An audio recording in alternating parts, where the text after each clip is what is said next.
INS Virat का अपने personal taxi की तरह इस्तेमाल किया था, उसका अपमान किया था। ये बात तब की है जब राजीव गांधी भारत के प्रधानमंत्री थे और 10 दिन के लिए छुट्टियां मनाने निकले थे। राजीव गांधी के साथ छुट्टी मनाने वालों में उनकी ससुराल वाले भी शामिल थे। देश की सुरक्षा से खिलवाड़ करते हुए राजीव गांधी ने आईएनएस विराट को टैक्सी बना दिया था।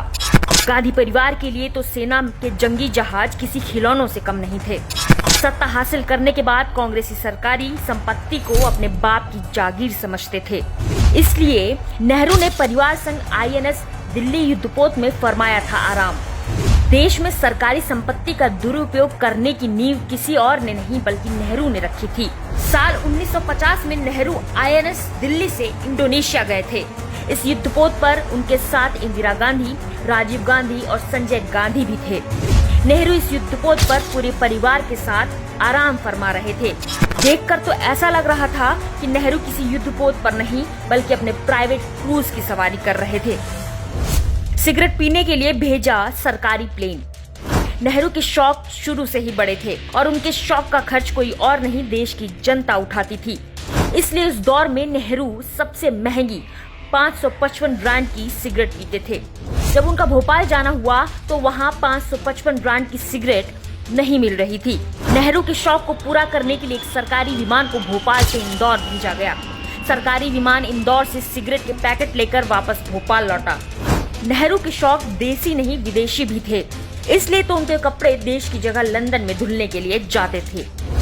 बिना पद के प्रियंका गांधी 23 साल तक रही सरकारी बंगले में। सरकारी संपत्ति का फायदा उठाने में प्रियंका गांधी कहां पीछे रहने वाली थी। प्रियंका गांधी बिना किसी आधिकारिक पद के 23 साल से सरकारी बंगले में रह रही थी और सरकारी सेवाओं का सुख उठा रही थी। कांग्रेस पार्टी के लिए अगर कुछ अहमियत रखता था तो वो था ऐशो आराम फरमाना और अपने शौक मौज को पूरा करना। जब बात देश का विकास करने और सेना को सशक्त करने की आती थी, कांग्रेस कान में उंगली डालकर शांत बैठी रहती थी।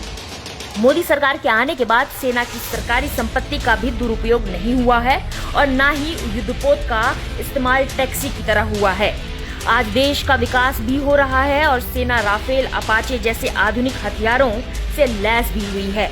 अब आपको तय करना है कि आपके रुपयों पर ऐश करने वाली कांग्रेस पार्टी चाहिए या आपके पैसे का उचित इस्तेमाल कर देश का विकास करने वाली मोदी सरकार चाहिए।